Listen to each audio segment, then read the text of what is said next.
Obrigado, Jesus, por esse tempo. Obrigado, Espírito Santo, por a sua vinda, pela sua vinda ao mundo e o teu selo sobre as nossas vidas, o teu batismo sobre os nossos corações, a tua iluminação sobre as nossas mentes, onde nós podemos declarar convictos de que o Senhor é bom, de que em Ti nós podemos confiar, descansar, que quando nós andamos contigo, nós temos a segurança de enfrentar todas as tempestades das nossas vidas. Obrigado porque em Ti nós temos a garantia e a certeza de que tudo foi feito e estabelecido. Por isso nós Te louvamos, nós Te entronizamos e nós Te adoramos. Em nome do santo servo Jesus. Amém, amém e amém. Aplauda bem forte o nome de Jesus. E pode sentar no seu lugar. Glória a Deus. Nós estamos aqui nessa série de mensagens. Então, falando a respeito da verdadeira igreja pentecostal, da verdadeira comunidade do Espírito, da verdadeira igreja que é o corpo de Cristo na terra. E Deus tem iluminado por meio do seu Espírito o nosso entendimento, o nosso coração, para que a gente viva na certeza e na convicção de quem nós somos, na certeza e na convicção de qual é o nosso propósito, na certeza e na convicção de que em Cristo nós herdamos, nós recebemos como prêmio uma nova natureza, amém? Então tudo na nossa jornada cristã precisa apontar para isso. Eu sou filho de Deus, eu recebi uma nova natureza em Jesus, e o meu propósito é agora, por meio do Espírito, estabelecer comunhão, amém, irmãos? Então, antes da gente seguir com a nossa palavra e seguir com aquilo que o Espírito vem falando aos nossos corações, eu gostaria de trazer algumas convicções para você nesta manhã, porque o que dificulta muitas vezes nós compreendemos o nosso propósito como comunidade do Espírito é a gente ainda projetar uma expectativa em Deus, é a gente projetar ainda em Deus um alcance de benefício ou de um atendimento às nossas necessidades, e Deus não tem compromisso com isso, amém? O que Ele fez em Jesus, e quem está em Jesus, está dentro daquilo que Ele fez. E a igreja, talvez é a pessoa mais mal resolvida nesse sentido, e a palavra de Deus deixa muito claro para a gente, e a gente precisa estar com isso certo, porque é somente com isso certo e resolvido, no nosso coração, é que nós avançamos rumo ao propósito de Deus para nós, amém? Quantos aqui desejam estar cada vez mais alinhados ao propósito de Deus? Quantos aqui verdadeiramente desejam assim, olha, não andar preocupado, ansioso com nada, e viver o propósito, e encarar o propósito, diante dos seus desafios, diante das suas tempestades, diante dos seus ventos fortes, enxertados na rocha inabalável que é Cristo Jesus. Quantos desejam isso? Eu desejo isso, irmãos, e eu desejo que juntos, como igreja, nós possamos ser alinhados, nós possamos ser equilibrados, equalizados nisso, amém? Cada um aqui tem uma realidade, cada um aqui tem uma história, cada um aqui tem um background, né? um pano de fundo, algo que construiu a nossa mentalidade, a nossa identidade, a nossa personalidade, mas quando nós somos trazidos para esse ambiente espiritual, nós somos feitos um, amém? O passado está apagado e o novo está surgindo como uma novidade de vida constante na nossa história. Você crê nisso? Então, antes de seguir na palavra, eu queria que você cresce e você entendesse definitivamente. Diga, eu sou perdoado. Colossenses 2, 13 e 14. Quando vocês estavam mortos por causa das transgressões e da incircuncisão da carne de vocês, Deus lhes deu a vida de Cristo e Ele nos perdoou de todas as transgressões. E cancelou a escrita da dívida que consistia em ordenanças que era contra nós. Ele a removeu pregando na cruz. Então, meu irmão, você é perdoado. Entende isso? Diga, eu sou perdoado. Está claro isso? A palavra está dizendo, você crê nisso, recebe no seu coração? Glória a Deus. A segunda coisa que você precisa crer é que Ele nos deu nova vida. Diga, eu recebi nova vida em Jesus. Romanos 6, 4. Portanto, fomos sepultados com Ele na morte por meio do batismo, a fim de que, como Cristo foi ressuscitado dos mortos pela glória do Pai, assim também vivamos uma nova vida. Amém? Então, já fomos perdoados e recebemos em Cristo uma vida nova. A quarta declaração que eu queria que você tivesse convicção nessa manhã é que Ele nos abençoou com todas as bênçãos espirituais. Diga, eu sou abençoado. Aleluia, Efésios 1:3. Bendito seja Deus, o Pai do nosso Senhor Jesus Cristo, que nos abençoou com todas as bênçãos espirituais nas regiões celestiais em Cristo. Amém? E em 2 Coríntios, nós vamos ler, a palavra vai dizer, Ele nos salvou e nos reconciliou. Amém? Diga, eu sou salvo e reconciliado. Glória a Deus. 2 Coríntios 5. Tudo isso provém de Deus, que nos reconciliou consigo mesmo por meio de Cristo e nos deu o ministério da reconciliação. Ou seja, Cristo reconciliou consigo o mundo e não levou em conta as transgressões dos homens e confiou a nós a mensagem da reconciliação. E por fim, em Cristo somos completos. Diga, eu sou pleno em Cristo. Eu sou completo em Cristo.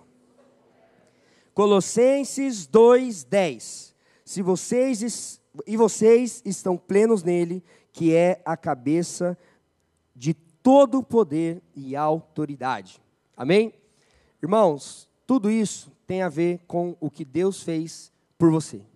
Ele te perdoou, Ele te salvou, Ele te reconciliou, Ele te libertou, Ele te abençoou, Ele te deu uma nova vida.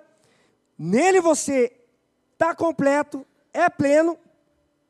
Tendo isso resolvido, agora a gente pode cuidar das coisas dele, amém? Amém, igreja? Isso aqui é só para você entender tudo que Deus fez por você, para que você não tenha mais nenhuma necessidade. Amém? Que a ausência de necessidade seja a marca da sua vida, da sua espiritualidade. Não existe nada que você precise fazer, tudo foi feito por Ele. Você não tem que fazer nada, mas nele você pode todas as coisas. Agora você pode ser o que Ele te chamou para ser. Agora você pode responder a missão que Ele quer colocar no seu coração. Porque é isso que impede a gente de avançar. É isso que impede a gente de crescer no conhecimento da graça. É isso que impede a gente de cumprir a nossa missão na terra. Porque nós estamos aqui todas as semanas, todos os nossos encontros devocionais, tentando buscar entender o que eu sou, o que Deus fez, eu não sou, eu aceito, eu não aceito. Irmãos, a palavra está dizendo que você é salvo, que você é liberto, que Ele te deu uma nova vida, que você é perdoado, que você foi reconciliado, que você é completo em Cristo, você não precisa de mais nada. Dá para cuidar das coisas do Pai agora? Porque essa é a urgência do Espírito com relação à igreja. Amém? Nós estamos sendo capacitados pelo Espírito de Deus para cumprirmos a missão do Pai, para avançarmos o reino de Deus, para trazermos as boas novas.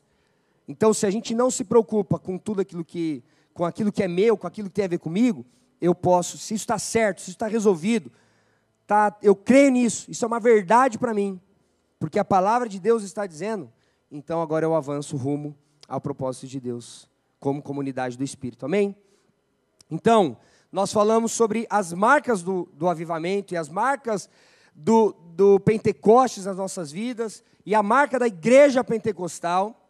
Depois de terem recebido o poder, depois de terem recebido a autoridade e a promessa do Espírito sobre a vida deles, sobre a vida daqueles primeiros discípulos, as línguas como de fogo, aquele barulho daquelas pessoas em plena manhã, cheias do poder de Deus, daquele movimento carismático, explosivo de glória, isso tudo gerou um padrão, isso tudo gerou um conceito de igreja. E muitas vezes as pessoas vão olhar para nós e vão dizer, mas vocês não têm nada a ver com essa igreja. E eu vou concordar com essas pessoas. E eu vou concordar com o que essas pessoas estão dizendo. Mas talvez porque essas marcas ainda não estejam tão presentes em nós. Mas o fato de não sermos exatamente como essa igreja não quer dizer que ela não seja a referência para nós. Amém?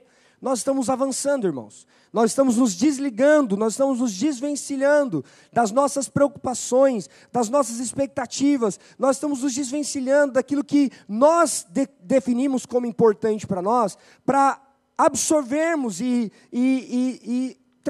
trazermos isso para a nossa realidade, para a nossa identidade, aquilo que Deus quer exatamente de nós. Amém? Então essa igreja, a igreja de Atos, do capítulo 2, é a primeira igreja, é a igreja gabarito para nós, é a igreja referência para nós, é a comunidade espiritual que agora cheia do Espírito Santo, cheia do fogo do Espírito Santo, ela carrega em si algumas marcas. E as duas primeiras marcas que nós falamos, desde o começo aqui, do mês de julho pelo menos, são quais mesmos?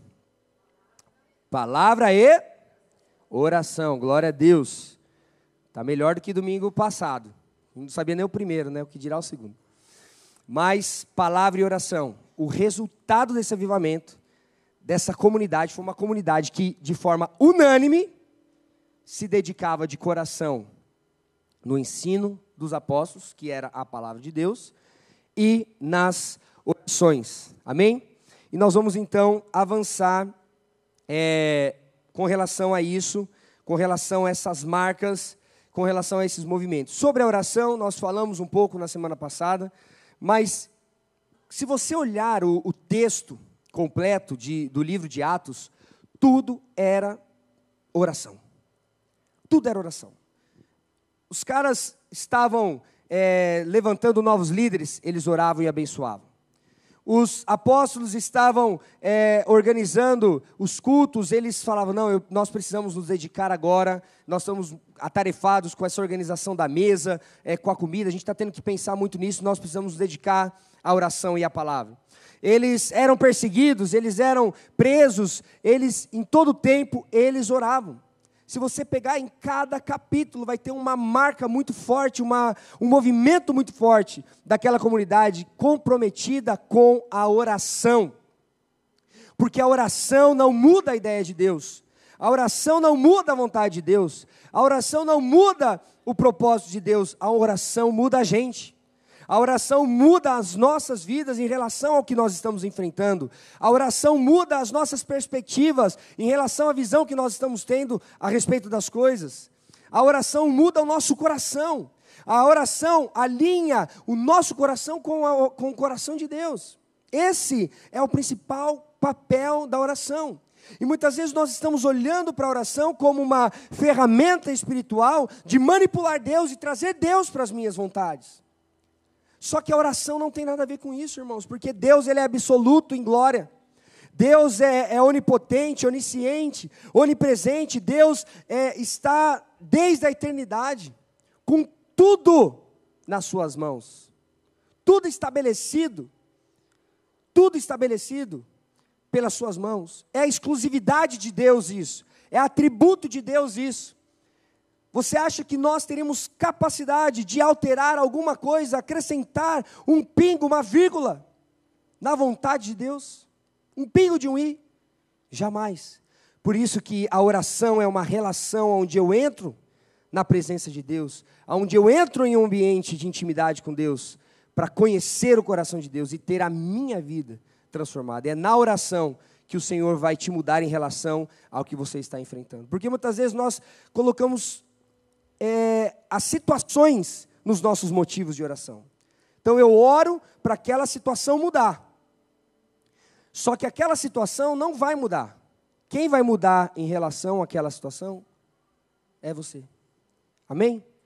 Então você está orando para Deus te dar mais paciência, você está orando para Deus te dar mais recurso, você está orando para Deus te dar mais criatividade, se prepare para receber todos os problemas que vão gerar isso em você no processo.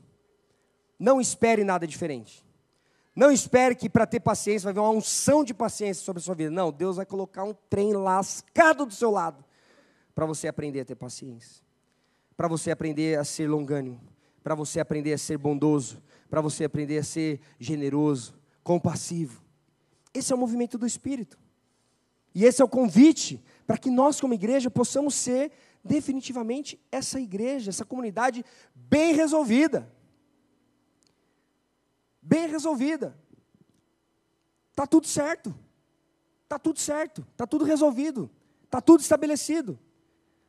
Salvos, perdoados, abençoados, nova vida, reconciliados, completos. Tem algum outro ambiente em que nós recebemos esse combo?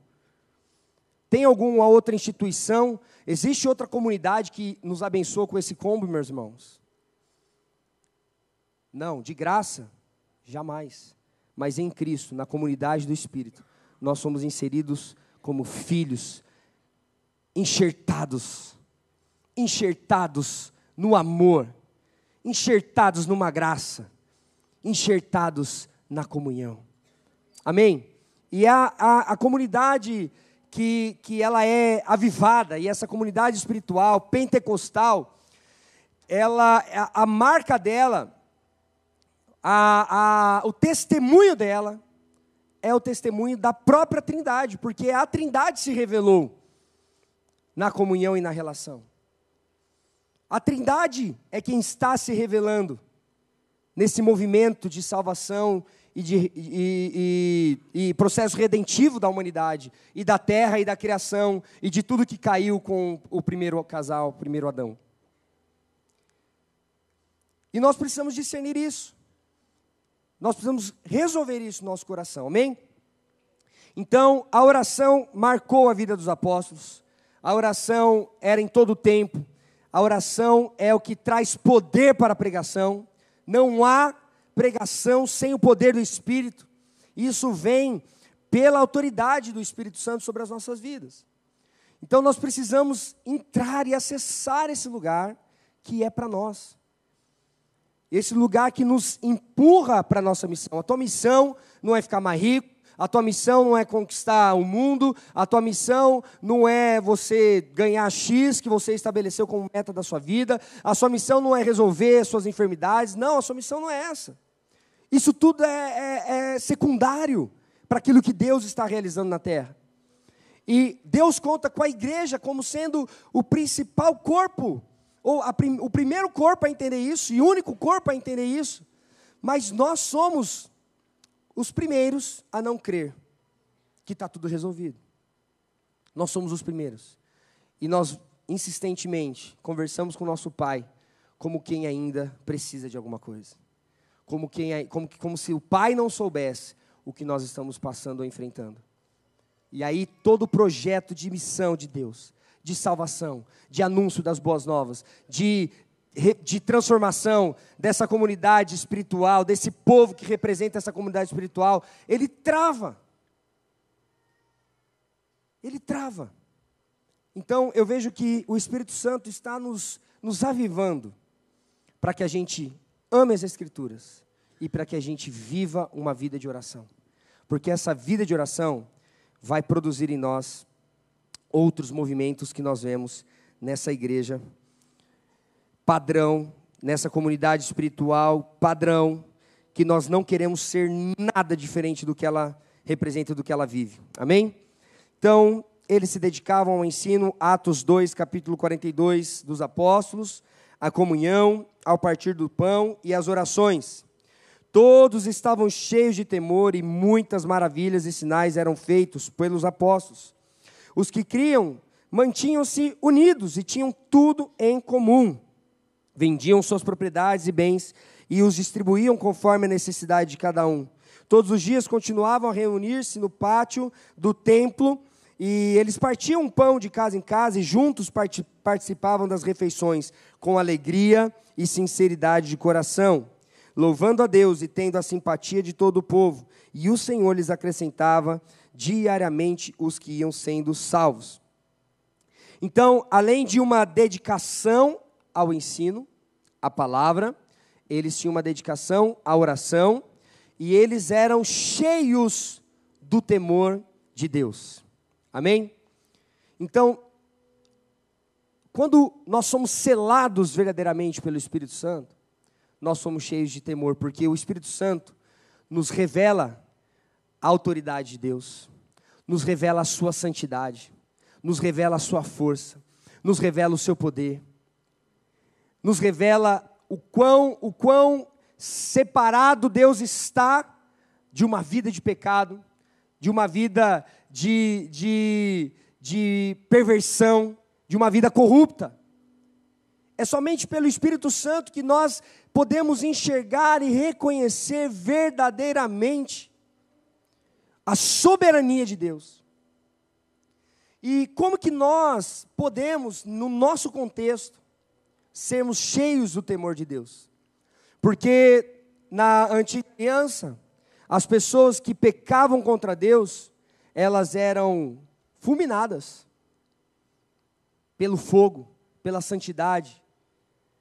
Elas eram mortas por causa da glória de Deus, por terem pecado contra Deus, por terem ferido ao Senhor. E talvez, depois de Cristo, a gente tornou o Evangelho, a gente tornou a palavra de Deus, ou a forma como nós estamos recebendo a mensagem no nosso contexto, um contexto completamente misturado, completamente sincretizado, né? São filosofias, são ideologias, são crenças, religiões, tudo misturado, tudo muito junto. A gente tornou o Evangelho algo fofo, e nós passamos a esquecer a exclusividade da salvação em Cristo. O único nome pelo qual importa que sejamos salvos é Jesus. A exclusividade de Cristo, a universalidade de Cristo. Ele é o único mediador entre Deus e os homens. Nós não podemos afofar esse Evangelho. Esse Evangelho, ele não exclui pessoas. Embora ele seja exclusivo, ele não exclui pessoas, ele não separa pessoas, ele não afasta pessoas, mas ele inclui, ele acolhe, ele reconcilia. Ele faz esse movimento, mas ele não deixa de confrontar as pessoas. Porque esse Evangelho, ele é essa mensagem, e a mensagem dessa comunidade é uma mensagem cheia do temor de Deus. E esse povo que vai andando com Jesus, e eles vão pegando a mensagem de Jesus, e vão entendendo agora o amor, e vão tirando um pouco aquele peso da lei, né? Você imagina, para aqueles judeus, para aqueles homens ali, daqueles herdeiros da nação de Israel, aqueles homens cheios de regras, e Jesus dizendo, olha, não é sobre isso, eu não vim para isso. Então existe ali um movimento de, nossa, vamos respirar um pouquinho. Só que em nenhum momento, Jesus baixou a guarda da sua soberania, da sua divindade, do seu poder e da sua glória. E nós não podemos achar que o amor de Jesus, o amor de Deus é um amor fofinho, porque Ele vai te acolher, Ele vai te abraçar, Ele já te perdoou, Ele já te amou primeiro. A gente só ama porque Ele amou primeiro, está tudo certo. Só que esse amor e essa mensagem, nunca, até que sejamos glorificados e ressuscitados com Cristo verdadeiramente, isso nunca vai parar de confrontar quem você é. Isso nunca vai parar de confrontar a verdadeira pessoa que existe aí dentro de você, que eu não vejo, e você também não vê o verdadeiro eu aqui. Entende? Porque é somente pelo Espírito que nós somos cheios, então, do temor de Deus. Nós somos uma nação abençoada, Nós somos uma nação brasileira, completamente, assim, imprevisível, completamente improvável, mas Deus tem nos feito um povo que carrega em si uma identidade misturada, mas uma identidade clara. Porque aquilo que nós já vivemos aqui, meus irmãos, na nação brasileira, aquilo que nós já vivemos aqui, esse povo diverso, miscigenado, misturado, esse povo em que tem em suas mesas árabes, israelitas, esse povo que tem nas suas mesas aqueles que foram escravizados, aqueles que foram senhores, aqueles que competiam, que guerreavam, aqui no Brasil, eles sentam juntos, eles celebram, eles partem o pão. As suas origens, os seus pais, os seus ancestrais brigaram, romperam, dividiram, fizeram guerra. Aqui na nossa nação, nós somos cheios da possibilidade, daquilo que é uma promessa para a Nova Jerusalém. Onde todo povo, onde toda raça, onde toda tribo, onde toda língua, toda nação estarão juntas adorando a Deus e servindo e trabalhando num reino novo. Ou num reino plenamente revelado, que é o reino de Deus estabelecido, entende? Mas muitas vezes essa marca dessa diversidade no nosso meio faz com que nós sejamos também informais e irreverentes. Mas nós não podemos tirar os nossos olhos de que aquele que nós adoramos, até mesmo os anjos cobrem o seu rosto, para que não vejam a sua face. Não são dignos. E por que muitas vezes nós compactuamos com piadas sagradas? Porque o temor de Deus, muitas vezes é deixado de lado. Essa igreja talvez, num primeiro momento, por andar com Jesus, ela estava ali naquele amor, naquela coisa linda, estava naquele movimento. Porque Jesus aceitou todo mundo, sentou com a prostituta, sentou com os pobres, e à mesa, e chamou e tal. Ótimo. Fez tudo isso, e é tudo isso mesmo. Só que, no primeiro momento em que essa igreja, que foi ganhando as marcas da Trindade, nela, na sua forma de viver, na sua forma de se relacionar, eles começaram a ter uma prática de generosidade ali, muito, muito legal, muito bonita. E um casal ousou mentir contra o Espírito Santo. E quando esse casal, que era chamado Ananias e Safira, como estava lá no embalo de todo mundo, vamos lá, está doando as propriedades, vamos doar também. Só que aí na hora que chegou lá de entregar aos pés dos apóstolos o recurso de uma propriedade que havia sido vendida, eles decidiram reter uma porção daquilo. E quando eles foram confrontados pelo apóstolo Pedro, eles mentem. E quando eles mentem, o apóstolo Pedro diz: olha, Ananias, foi pelo Espírito de Satanás que você está mentindo contra o Espírito Santo. Você não está mentindo a homens. Você pode nos enganar, mas o Espírito Santo você não engana. E a palavra de Deus vai dizer lá em Atos, entre o capítulo 4 e o capítulo 5, contando essa história, que esse homem cai duro, morto. E quando termina de sepultar Ananias, a esposa dele chega sem entender nada, naquele funeral, e era o funeral do seu marido. Ela foi confrontada pelos apóstolos, e ao invés dela dizer a verdade, o que ela diz? Vendemos, e pelo preço que vendemos, entregamos tudo.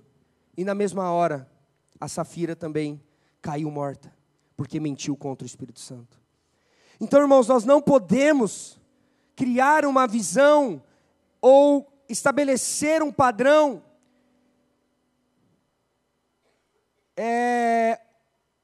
um padrão dicotômico na nossa história. Nós não podemos criar essa dualidade entre um ser espiritual e um ser natural. As Escrituras deixam claro para nós que nós somos seres integrais. Nós somos espirituais, nós somos carne, nós somos alma, nós somos pneuma, nós somos espírito, corpo e espírito. Isso tudo vive junto, isso tudo milita junto. Não existe aos pés dos apóstolos uma generosidade, uma verdade, uma piedade, uma devoção, uma adoração. Mas na intimidade, a corrupção, o pecado. Porque a marca do Espírito Santo em nós é temor a Deus. E não importa qual seja a mentira da nossa vida, não importa qual seja a corrupção da nossa história, não importa qual seja o pecado que nós encobertamos na nossa existência, isso pode e deve ser apresentado a Deus. Isso pode e deve ser apresentado aos pés dos irmãos, dos apóstolos, dos líderes que Deus está gerando aqui no nosso meio, para que haja verdadeira libertação, para que haja verdadeira transformação. Não queira reter uma parte, não queira esconder. Eu não estou dizendo aqui de recursos somente, irmãos. Eu estou falando de vida. Eu estou falando dessa habilidade que o pecado colocou em nós, de esconder as coisas, de pensar que escondemos as coisas. Porque muitas vezes quando nós enganamos as pessoas, nós não estamos diretamente entristecendo elas, mas nós estamos entristecendo o Espírito. Mas nós estamos pecando contra Deus. Mas nós estamos pecando contra aquele que nos deu a vida. Então nós não podemos separar o homem sagrado do homem natural. O homem natural precisa ser sagrado. O homem natural precisa ser santo. O homem carnal precisa ser espiritual. Essa é a marca de Deus em nós. Essa é a possibilidade que Deus está nos dando. Essa é a boa notícia. Essa não é uma acusação. Esse é um convite. Porque agora a igreja, falha, pecadora, seja lá o que for, agora ela é perdoada, ela é reconciliada, ela é abençoada. Entende? Ela é completa. Ela tem vida nova e agora ela pode simplesmente expressar a sua espiritualidade. Porque a sua carne está sendo vencida por um espírito que é forte. E a carne ela já foi feita fraca mesmo, não é para você ficar caindo em pecado não. É para o espírito com um pouquinho de exercício dar uma surra nela. Amém, irmãos? O espírito com um pouquinho de exercício dá uma surra na sua carne. Ela é fraca, fácil de ser vencida. A gente só precisa fazer esse movimento e deixar que essa marca do temor de Deus alcançar as nossas vidas. Essa igreja, ela também era marcada por uma intervenção extraordinária de Deus. Muitas vezes nosso comportamento diante dos enfrentamentos, diante das coisas que precisam de um milagre, sabe aquilo que precisa de um milagre? Aquilo que só Deus pode fazer? Qual que é a nossa postura? Muitas vezes a nossa postura é olhar para o céu e ver Deus balangando numa cadeirinha assim, ó, de balança, aposentado, cansado de fazer milagre. Que parece que milagre é só nas Escrituras. Só que não, meus irmãos. Deus não se aposentou. Deus é o mesmo ontem, hoje e será eternamente. E os milagres que lhe cabem cumprir, os milagres que lhe cabem fazer, realizar, para estimular a fé dos irmãos, para fazer crescer o nome dEle, para a glória dEle se fazer conhecida, Ele vai fazer.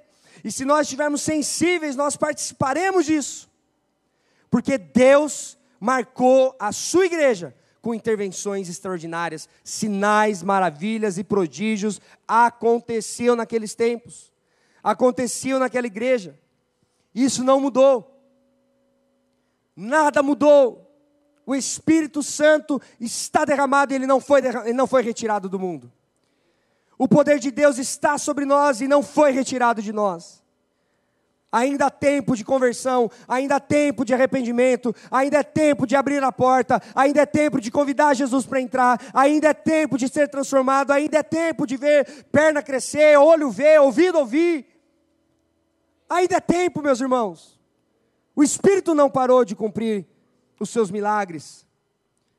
Essa igreja ela foi marcada pela intervenção extraordinária de Deus.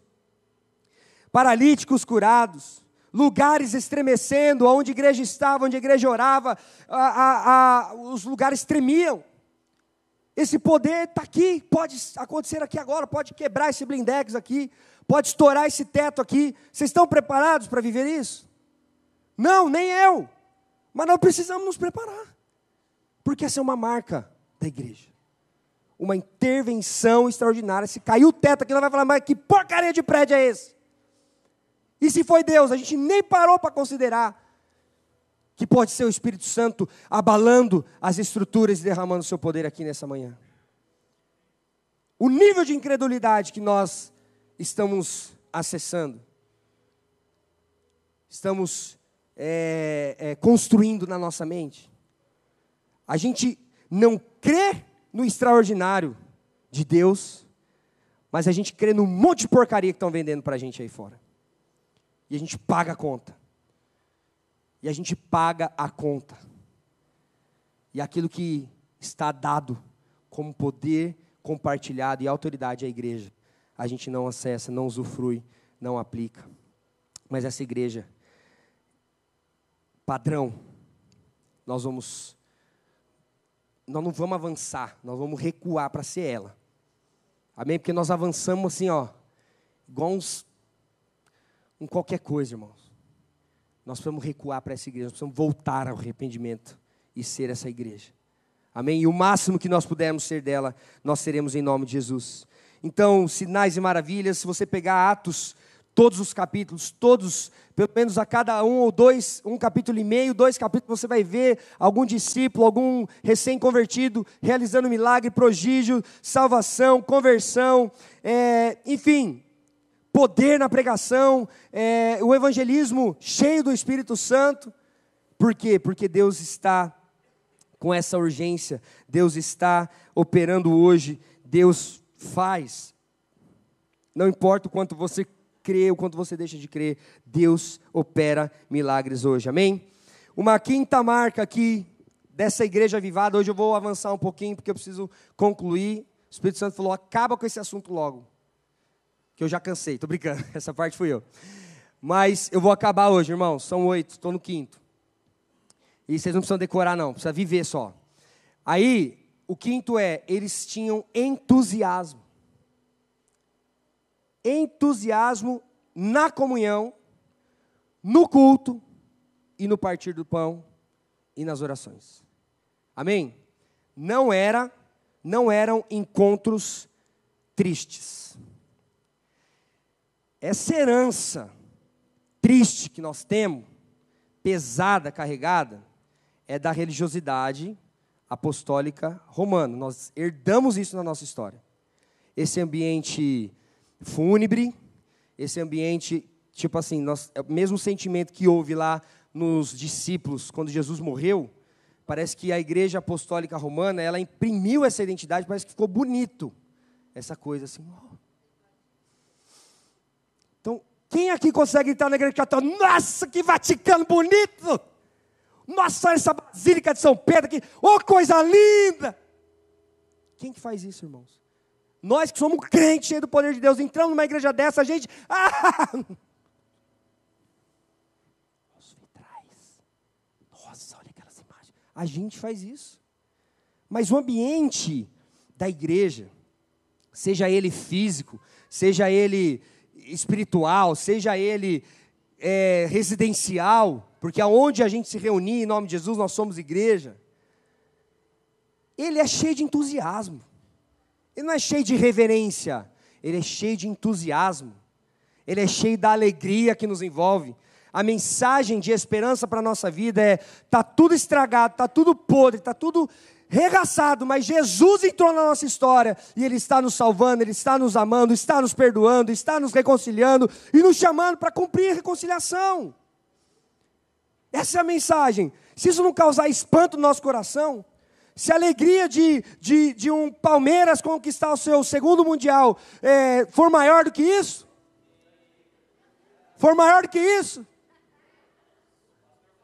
olha lá, amém? Jacaré voa, estou brincando. Então, se a alegria de uma conquista, de um título, de um esporte, de um negócio que você fechou, de pessoas que você alcançou ali com recursos, porque você vai ficar mais rico, tal, for maior do que a alegria dessa boa notícia, meu irmão, tem alguma coisa errada. Porque a igreja, ela não é uma entusiasta, mas ela é entusiasmada. mas ela é alegre, porque essa igreja ela era marcada por uma alegria de se reunir no templo todos os dias. Então, é o que eu estava dizendo assim, e refletindo um pouco a respeito do nosso cappuccino. O nosso cappuccino é o momento mais feliz do nosso culto, sabia? Quem que chega para o cappuccino? Quem que sai e toma um cappuccino quando vem às 9? Tem gente que das 9 vem, toma, e vai embora e toma outra. Ô, bênção. Porção dobrada. Graças a Deus é menos gente. Aí dá para os irmãos das 11 tomar o cappuccininho ali. Mas por que o ambiente ali da nossa frente, a hora que eu falo assim, que a graça maravilhosa do Senhor Jesus, todo mundo... Por que essa alegria só vem essa hora? Irmãos, eu estou dizendo aqui que não há um incômodo se a gente começar a se atrapalhar aqui, entendeu? Porque a gente é a igreja marcada pelo Espírito, que tem entusiasmo, que tem alegria, porque a boa notícia alcançou o nosso coração, e isso vai impactar a cidade. Quando vê a gente diante de um monte de enfrentamento, a gente rindo, sorrindo, festando, sendo feliz, louvando a Deus. Amém? Aquele povo, aquela igreja, ela cantava, e ela diariamente louvava a Deus. Imagina a festa. Os encontros dos irmãos pelas ruas, pelas circunvizinhanças, pelos corredores, os caminhos, não eram encontros assim, a paz, a paz, a paz. Era meu irmão, que alegria te ver, que alegria, o Deus é bom, já virava um chabazão de Deus, irmãos, porque o povo entendia o impacto do evangelho no seu coração. E é isso que às vezes eu sinto assim que faz falta, porque a gente é capaz de sambar 3 horas num carnaval, mas a gente não aguenta 30 minutinhos de louvor. Vai no pagode lá no estádio, só no pagode. Fica 3 horas no show, em pé, às vezes até tomando uma biritinha, para aguentar o tranco. Mas chega no culto, irmãos, entusiasmo, isso é alegria na vida, não? A melhor notícia nos alcançou, amém? A glória tomava conta daquela igreja, por isso que aquela igreja ora, aquela igreja canta, aquela igreja celebra, aquela igreja louva, aquela igreja vai para a cadeia, aquela igreja é presa, aquela igreja é açoitada, aquela igreja é apedrejada, e ela está rindo. E quando chega um boleto de surpresa, a gente quer se matar, porque não deu certo o nosso plano. Nós estamos falando de gente que entregou a vida, tá? Nós estamos conversando aqui de gente que entregou a vida. O trem está muito fácil para nós. E mesmo assim nós estamos morrendo muito mais do que eles. Porque os bichos, quanto mais exprimia, os apóstolos, os discípulos, quanto mais pressionava, com mais poder e ousadia eles saíram para pregar o evangelho. Porque a vida deles não era construir, não era ter mais dinheiro, ter mais recursos. A vida deles estava em fazer a vontade de Deus. Aquela igreja, ela partiu o pão, irmãos, com alegria. Eles estavam à mesa. Eles não tinham assim, desse aqui eu não gosto. Aquele irmão ali é meio doido. É melhor não mexer com ele não, irmãos. Irmãos, nós precisamos nos situar aqui. Se a gente foi alcançado, é que no mínimo a gente era doente. Porque foi para os enfermos que Jesus veio. Mas ele vai falar de pobre, de marginais, ele vai falar de tudo. Nós fomos alcançados, não é porque estava tudo bem na nossa vida, não. A gente foi alcançado porque a gente estava morto. Entende? Isso começa na gente. E que direito que a gente acha que a gente tem de olhar para um outro irmão e dizer, dele eu não gosto, dela eu não vou com a cara, com essa pessoa eu não converso. Quando nós rejeitamos um dos pequeninos do Senhor, nós rejeitamos a Ele.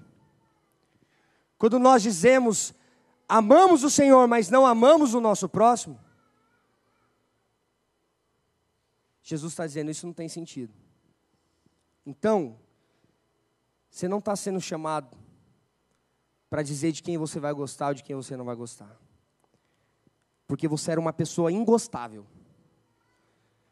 E Deus gostou de você. E Deus amou você. E Deus morreu por você.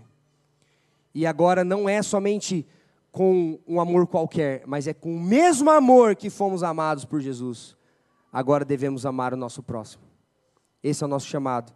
E esse é o que possibilita a vida em comunhão. Se a gente tiver que ir para a cadeia junto, nós vamos bradando, nós vamos louvando, nós vamos junto. Se tiver que suportar gente chata, nós vamos junto.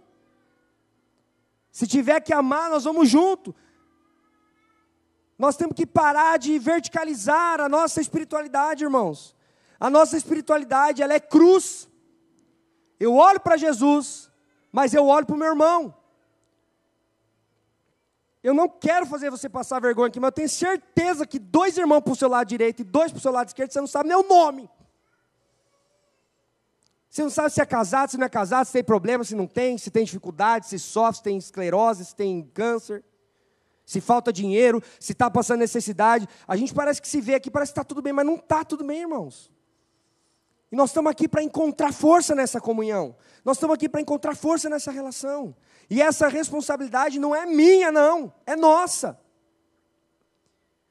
Essa responsabilidade não é minha. É nossa. Eu estou num esforço lascado aqui, irmãos, para decorar o nome de todo mundo. Pelo menos o nome. Saber o marido, de quem, qual mulher, tudo certo. Estou nesse esforço. Muita gente nova, glória a Deus por isso. Mas se isso não for um esforço nosso, se isso não for um movimento nosso, eu sei que a gente gosta mais de algumas pessoas, eu sei que a gente tem mais intimidade com algumas pessoas, mas nós somos um só corpo, nós somos uma igreja. Deixa para o clubinho, lá na sua casa, faz 1000 churrascos na sua casa, sem postar de preferência, para não dar tristeza nos irmãos, mas junta, reparte, faz o que for preciso, irmãos, lá. Mas o nosso ambiente comunitário esteja acessível e aberto a todas as pessoas. Não vem para buscar Deus aqui, como se Deus estivesse para cima desse forro aqui, não. Porque Deus está na pessoa que está do seu lado. Em você e na pessoa que está do seu lado. Você quer ver Deus? Para de ter torcicola olhando para cima e olha para o lado. Porque Deus está aí, ó. Deus está repartido em cada um de nós. Nós somos corpo, cujo qual cabeça é Cristo. Ele é o Senhor da nossa vida. Ele está tentando fazer as mãos ser amiga. Ele está tentando os pés, fazer os pés andar junto. Porque isso é obra do Espírito, e essa é uma marca de uma igreja cheia do Espírito Santo. Ela vive em comunhão, ela é família, ninguém anda sozinho. Ninguém fica para trás. Nós temos um pastor, e o nome dele não é Eliseu Nogueira não, é Jesus Cristo. O pastor de todos, o que nos colocou todos no mesmo aprisco. E nós vamos para o matador todo dia rindo.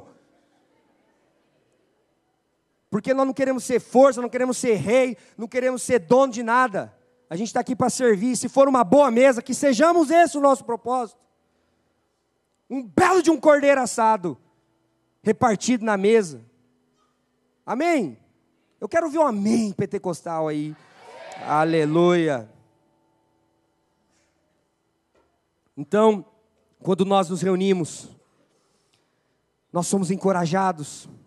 A nossa espiritualidade, ela passa de ser autossuficiente, ela passa de ser autossuficiente para ser essa coisa que somos todos. Eu preciso de você, meu irmão, você precisa de mim. Não dá para você andar sozinho, não.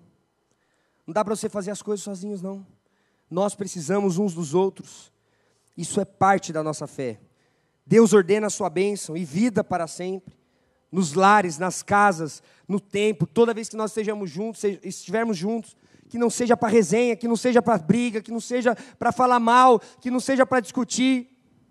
Esses dias eu estava conversando com o irmão, e ele estava dizendo, olha, eu tenho uns amigos, e toda vez que um amigo falta em um encontro, as pessoas falam daquele que faltou. Na outra semana, aquele que faltou estava, e faltou outro, todos falam da outra que faltou. E tudo gira em torno dos defeitos, mas ninguém tem coragem de falar na cara para aquela pessoa o que ela precisa. Ser confrontada, ser transformada. Irmão, igreja é lugar de falar na cara. Fala na cara. Se você estiver errado, pede perdão, se humilha, se arrepende. Mas nós estamos aqui para nos aperfeiçoarmos. Nós estamos aqui para afiarmos. Porque tem um propósito, a nossa relação tem um propósito. Não é porque a gente acha bonito ser uma igreja de mesa, não. tem um propósito, isso comunica salvação para a terra, isso dá esperança para a terra, isso devolve os afetos para a terra. E Deus conta com a igreja, conta comigo, conta com você. Por isso que nós precisamos ter nossos problemas resolvidos, entende? Se a gente competir um propósito com um problema que ainda não foi resolvido, como que nós vamos fazer o que Deus chamou a gente para fazer? Como que nós seremos o que nós somos chamados para ser? E aí, sétimo e penúltima marca dessa igreja cheia do Espírito Santo, é uma igreja que não tem no seu povo ninguém necessitado. A Bíblia vai dizer, eles não tinham necessidade de nada, em tudo eles eram supridos. Então, converter o nosso coração a Jesus, é converter também o nosso bolso. Converter o nosso coração a Jesus, é converter a nossa casa, a sua casa precisa ser convertida a Jesus, irmão. Seu sofazinho branco, limpinho, precisa ser convertido a Jesus, precisa deixar os crentes sujar ele. E deixar as marcas de Cristo ali. Porque Cristo não era limpo, não. O pé de Cristo era poeirado, suado. Porque é movimento. Eu tenho um amigo, não é meu amigo, eu gosto de falar que ele é, mas ele não é. Aliás, eu sou dele, ele acho que não é meu. Não, ele é meu, eu que não sou dele, é isso. Meu pai sempre gostava de falar isso. É porque... Isso, mas não deu no mesmo? Não? Eu sou amigo dele, não. Ele é meu amigo, mas eu não sou dele. Deu no mesmo? Isso. Não deu no mesmo? Outro dia ela explica, então. Bom, eu sou amigo de todos e nem todos são meus amigos. Acho que é isso. Tá. E aí ele fala assim, que crente não pode ter sofá branco em casa. Porque sofá branco é anticristo. Porque Cristo vai chamar a gente para dentro da nossa casa. Cristo vai chamar gente para a nossa intimidade. Quantas vezes eu falo, irmão, você nunca me chamou para ir na sua casa, né? E a casa pastoral lá é meio que aberta, tá, irmão? Só chegar. E aí o irmão falou assim, pastor, mas eu não reformei ainda. Eu falei, mas você está querendo esconder o quê de quem? Deus está vendo o que é lá? Quem sou eu para falar que está certo e está errado, irmão? Sou essas grandezas tudo que vocês estão achando aí, não. Eu sou gente normal. Às vezes as pessoas chegavam para Eni e falavam assim, qual que é a comida, qual que é a refeição lá na casa pastoral, Eni? O que eles comem? Caviar, escargot, risoto. Aí ele fala assim, de quinta-feira é pé de frango, quarta-feira geralmente é um peixinho, na terça-feira é um bife, segunda-feira é bife, agora depois da morte do meu pai é bife segunda, terça, quarta, quinta e sexta, e bife no sábado no carvão e bife no domingo no carvão. Porque minha mãe é a fã do bife. Glória a Deus pelo bife. Então, e porque vocês põem o bife na nossa casa também, pelas primícias, nós somos gratos a Deus por isso e pela generosidade de vocês. Então, irmãos, as pessoas vão criando a coisa assim na cabeça e a gente vai tornando exclusiva a nossa vida, a nossa intimidade. E nós estamos aqui para sermos sensíveis e ajudar os necessitados e viver em comunhão, abrir as nossas casas, abrir os nossos lares. Sabe, tem um vaso quebrado. Esses dias eu cheguei na casa da André e do Nico. André e o Nico acho que nem gosta de criança, estou brincando, gosta. Mas eu cheguei com 7 crianças lá. Os meus, mais sobrinho, mais da minha irmã. E ela não estava preparada. Tinha 4 pratos na mesa, irmãos. Ela estava assim, super preparada para me receber. Eu, minha esposa e ele e o marido dela. Falei, irmã, vim fazer uma bagunça santa aqui, porque esses 4 pratos aqui é anticristo. Nós vamos fazer uma bagunça, que vai fazer um culto. Fez arroz, não sei o que, terminou, minha filha quebrou um vasinho dela de gratidão, lá, gratiluzes, um vaso decorativo maravilhoso. Falou, minha irmã, desculpa, mas crente tem que pagar a conta da comunhão. Ela falou, meu irmão, estamos em casa, foi uma benção, pode ir na casa da André e do Nico, ela vai ficar super feliz. Então, por fim, essa igreja cheia do Espírito Santo, sabe? Avivada, que ama a palavra, que ora, que reparte, que come junto, que suja o sofá branco dos irmãos. É uma coisa maravilhosa, irmãos, que vibra, que é entusiasmada, que louva com alegria, que não está no ambiente fúnebre, porque nós não adoramos um Deus que é morto, nós adoramos um Deus que é ressurreto, aleluia. E essa igreja, ela sabe faz o quê? Ela impacta a sociedade e ela causa uma simpatia.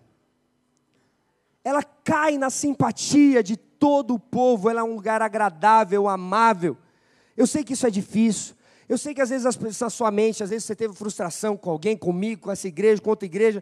Eu sei que às vezes isso é difícil, irmãos, mas nós estamos aqui para buscar no Senhor sabedoria, conhecimento, um estilo de vida cheio do Espírito Santo que faz com que a gente caia no quê? Na simpatia de todo o povo. Porque quando a gente cai na simpatia de todo o povo, quando as pessoas começam a dizer, olha como que aquele povo se alegra, olha como que aquele povo canta, olha como que aquele povo adora, olha como que aquele povo celebra. Olha como que aquele povo enfrenta as dificuldades. Olha como aquelas pessoas se ajudam. Olha como eles socorrem uns aos outros. Olha como que eles não têm vergonha de quem eles são.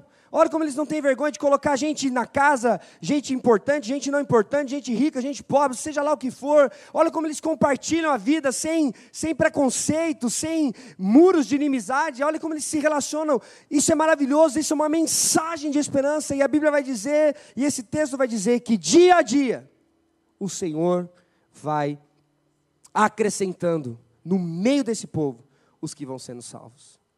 Ou seja, tudo essa coisa bonita que eu falei para vocês aqui tem um propósito: continuar salvando pessoas.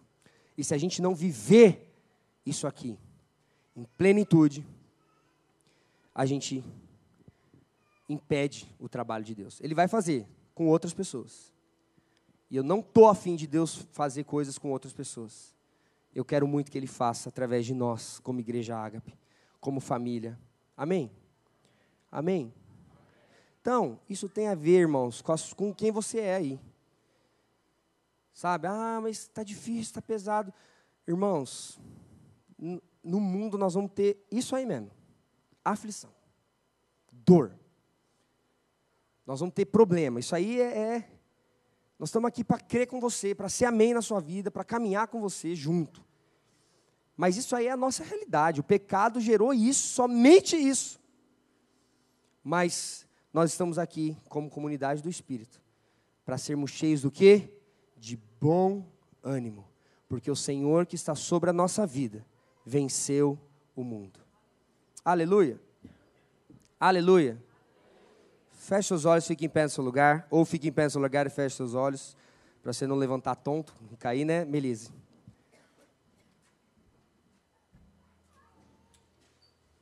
E eu gostaria, nessa manhã, de fazer a mesma oração que os apóstolos fizeram e que os crentes fizeram, logo depois deles serem presos por terem curado na frente de um templo um paralítico de nascença. E quando aqueles líderes religiosos não tinham mais o que argumentar, quando aqueles líderes religiosos não tinham mais o que questionar, quando aqueles líderes religiosos não tinham mais o que confrontar ou acusar aqueles crentes que haviam operado poder em nome de Jesus Cristo, eles foram soltos e eles voltaram para a comunidade espiritual, a comunidade cristã. E eles voltaram com alegria, e aquele povo recebeu ali Pedro e João, felizes, todos celebrando, todos alegres, e começaram a cultuar, mas eles fizeram uma oração que não os permitiu a distração. Mas toda alegria, toda euforia, toda conquista, toda realização precisa resultar em nós, irmãos, concentração na nossa missão. E a oração foi essa. Eu queria que você fechasse seus olhos e você recebesse no seu coração. Ó soberano, tu fizestes o céu e a terra, o mar e tudo que neles há. Tu falaste por meio do Espírito Santo, pela boca do teu servo, o nosso pai Davi. Por que se enfurecem as nações e os povos tramam em vão?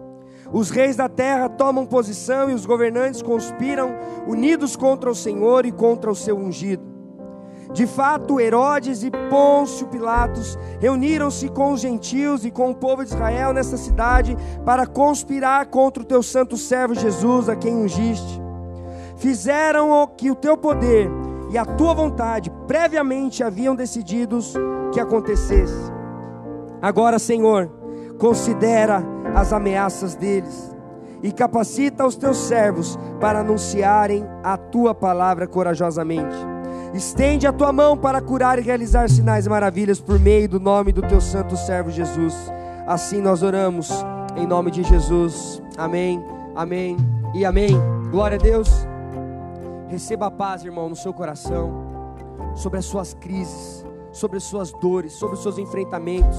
Se você está vivendo um ambiente de medo, de angústia, receba agora a convicção de quem Deus é e do que Ele já fez por você. Receba essa cura em nome de Jesus. Receba essa ação sobrenatural na tua alma, na tua mente, que tem sido acelerada, que tem se preocupado com as coisas dessa terra. Receba a paz agora, que excede ao entendimento, em nome de Cristo Jesus. Seja guardado em nome de Cristo Jesus, no seu casamento, na sua história. Não desista, não pare de orar, não pare de crer, não pare de clamar. Participe daquilo que Deus está realizando em nome de Jesus. Mas não deixe que essas coisas roubem aquilo que Deus espera de nós como igreja. Se você não viver bem, nós como igreja não estaremos bem. Se você não viver pleno, nós não estaremos plenos, porque o que faz de nós uma igreja saudável é quando todos nós estamos nessa sintonia. Então nós não vamos avançar deixando pessoas para trás. Você não vai ficar sozinho, você não vai ficar sozinha. Nós estamos juntos, nós vamos juntos, em nome de Cristo Jesus. A pessoa que está do seu lado é teu irmão, é tua irmã, é o teu povo. Goste você ou não, vai com a cara dele ou não, é o povo que Deus está estabelecendo para ser a tua família. E que juntos como família nós possamos continuar fazendo desse lugar um ambiente onde Deus tem o prazer de acrescentar aqueles que serão salvos.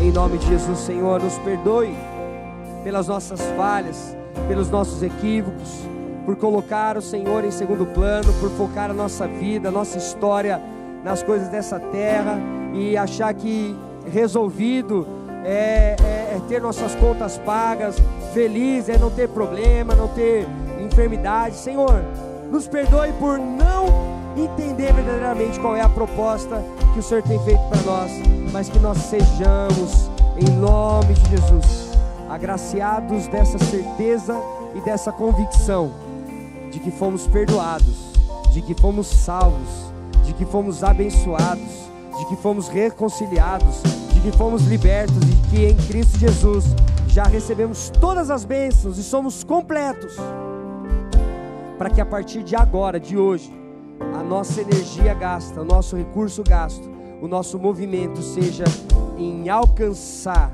em pregar com autoridade a mensagem do Evangelho. Nós vamos orar e nos dedicar à palavra, e nós vamos pregar no poder do Espírito, para que o Senhor salve aqueles que o Senhor quer alcançar, em nome de Jesus. Faz de nós essa igreja, Senhor. Faz de nós essa comunidade, Senhor.